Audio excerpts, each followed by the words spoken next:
السلام عليكم ورحمة الله وبركاته.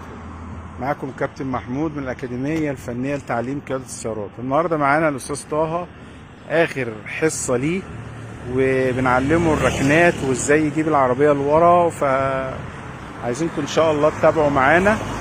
يلا يا أستاذ طه، يلا هات له ورا كده واركن ورا العربية واحدة واحدة.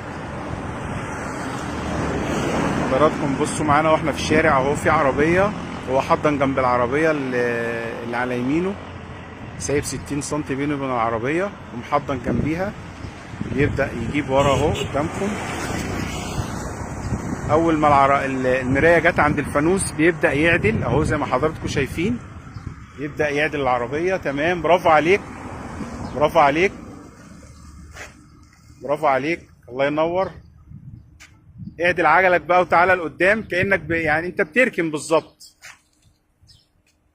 اهو زي ما حضراتكم شايفين. خش زي ما انت كده، يلا اهو ركن حضراتكم العربية، عدل. اطلع كمان عجلة عشان تبقى راكن العربية بالظبط.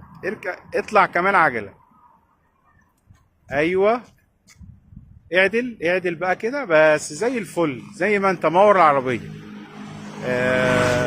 حضراتكم دي الحصة الأخيرة والحصة السادسة دي، ودي ازاي يركن وازاي يحضن جنب الرصيف ويركن لو هو مثلا في مكان ولا حاجة زي ما حضراتكم شفتوا.